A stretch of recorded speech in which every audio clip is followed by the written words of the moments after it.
Hello again, Acolytes, and welcome back to the channel. Abeloth the Destroyer, the bringer of chaos, the beloved queen of the stars. She goes by many names, each of them usually pertaining to her status as a being of absolute power. The sheer might and strength of Abeloth within the Force cannot be understated, and it is usually the topic of many discussions and debates, especially now that there's a chance that she could be appearing in the Star Wars canon. Though she is known as a foul monster full of darkness and twisted madness, many often overlook just how sad and tragic her tale really is. Once known as the Mother, and the only mortal among the gods of Mortis, she had loved her family so much that she feared losing them enough to take a chance with two Force nexuses, risking the fate of the galaxy for her family's happiness. After bathing in the pool of knowledge and drinking of the font of power, Abeloth was born, and that's usually where people leave her origin. But today, we wanted to highlight the story of Abeloth and talk about why she is likely the most tragic character in all of Star Wars. Worse off than Maul or even Anakin Skywalker. So let's open up yet another holocron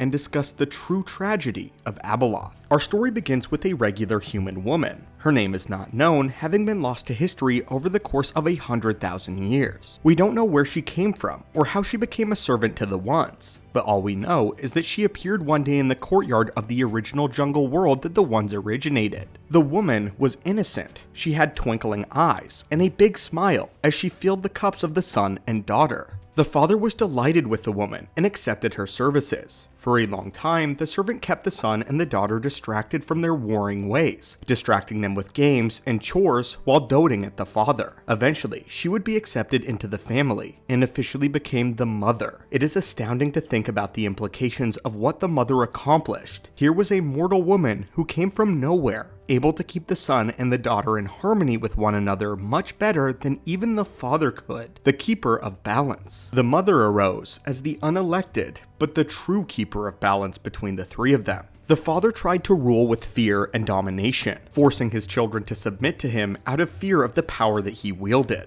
There was love behind that power, of course, but he still chose to try to control them. But yet, the mother, who was powerless, managed to maintain peace through her love and her love alone. And because the children loved her, they obeyed her without question. This was because the mother did something that the father did not. She actually made an attempt to understand the son. The mother's relationship to the son is often the most overlooked, but most important aspect of her character. In the story, she was able to help the son channel his destructive tendencies into more helpful ways, doing so by having him carve out comfortable rooms within gorges using force lightning and other techniques. These rooms and grand halls served for a myriad of purposes, but the main one was that the family could sit and just enjoy each other's company. It was clear that without having really studied the Force, the mother achieved true balance by simply relating to the son and making the effort to understand him in a way that his father never did. We see the product of the son being misunderstood when he is driven more and more into desperation during the Clone Wars. He feels trapped on Mortis, unable to be himself or use his talents for any good.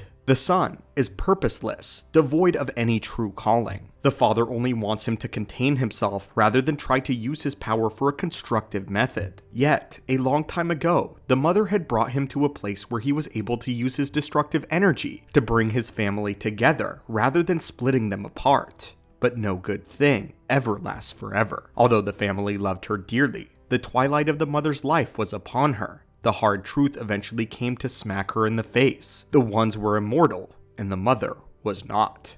It was a fundamental reality that separated her from them. In her old age, her grip on the harmony between the son and daughter was slipping, and she was unable to keep them from warring as the two slowly stopped listening to her more and more. Unable to cope with the idea that she would die and leave her family behind in turmoil, the mother turned to powers that she did not understand. The pool of knowledge, a nexus of light side energy which the daughter once bathed in, and the font of power, a nexus of dark energy from which the son once drank. These are what gave the mother the idea to achieve her long-awaited immortality. She knew from whence the children had gotten their authority, and so she wanted to relate to them even more so by doing both. But what she did not control is that the fundamental truth of her life. She was mortal, ultimately different from the Ones in every way. The energies mutated and twisted her beyond recognition. and turned her into the monster that we know. The real tragedy, though, is that it wasn't truly selfishness or a desire for power that led the mother to drink from the font and bathe in the pool. She had no want to become powerful or to even rule. Her wish to control the warring of the son and daughter was a place of genuine love. She did this out of fear for what their warring could mean for the future, the rest of the galaxy, but more so for her family. Which, of course, eventually she would be right, as the son would soon become the catalyst for the entire family's demise. She was the only one to keep them in a state of balance, and that fear of losing balance led her towards desperation. Being mortal, the two nexuses of force energy drove her insane and changed her into a grotesque creature who knew only pain and despair. She tried to forcefully domineer the children, being far more cruel than the father had ever been by forcing them to kneel before her ultimate power. The father would eventually confront her at the font, disgusted by what she had done, and with a broken heart, the father took his children and fled the world, leaving Abeloth alone as she had always feared. In her distress, Abeloth morphed the entire planet into a nightmarish hellscape, corrupted everything that she had once held up in beauty. Her vile energies could not be left to roam free, as she had every intention of spreading this corruption, having it seep through the veins of the rest of the galaxy in an effort to force her children to love her. The son and daughter would work together with the Killick clan to build Centerpoint Station and Sinkhole Station. Both of these things would be brought together to create what is known as the Maw,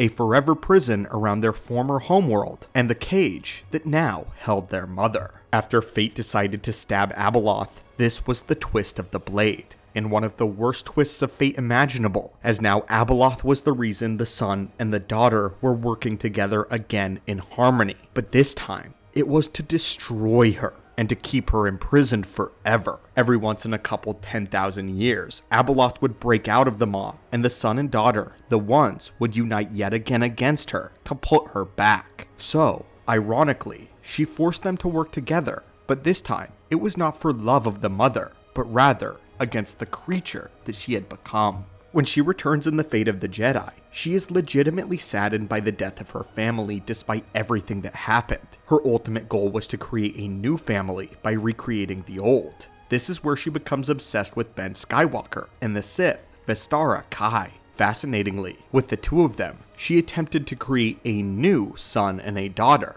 as they were inverted as well. Ben Skywalker was meant to inhabit the light, being pure in heart and a true Jedi like his father Luke. And Vestara was a lady of the Sith, unlike the son of old who was dark and the daughter who was light. Though after the two rejected her again, it became clear to Abeloth that the galaxy around her would only ever scorn her as a monster and a creature of chaos. They would never love her. The beloved Queen of the Stars was an insult to her very being. Her goal became to recreate the galaxy itself in her image so that everything and everyone would love her eternally. Embody the beloved Queen of the Stars. It's incredibly sad because she has no idea what she is really doing. She's twisted by energies outside of her control, and she is so far deep into madness that nothing about her is salvageable. All she wanted was a loving family. She clearly had the right idea. Her old one was dead, so she attempted to create a new one.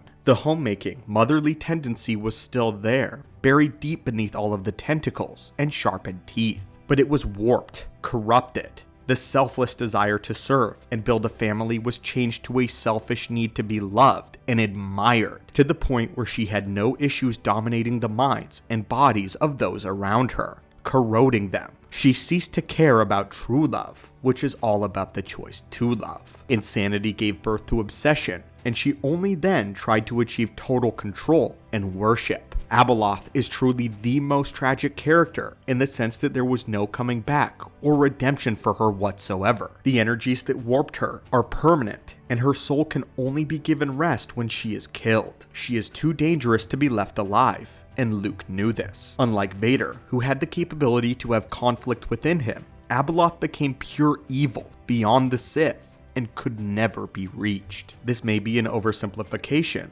but picture a dog with rabies. It doesn't matter how wonderful, kind, and devoted the dog might once have been to his family. The rabies now has control, and it has grown rabid. There's no cure, and there's no getting it back. It truly is the ultimate tragedy. But that, my friends, is why Abeloth is the saddest story in all of Star Wars. We hope you enjoyed this video or found enlightenment about this situation and the creature of the mother. Of course, let us know what you think in the comments down below, as we took a different look of Abeloth in this video. And as always, may the Force be with you.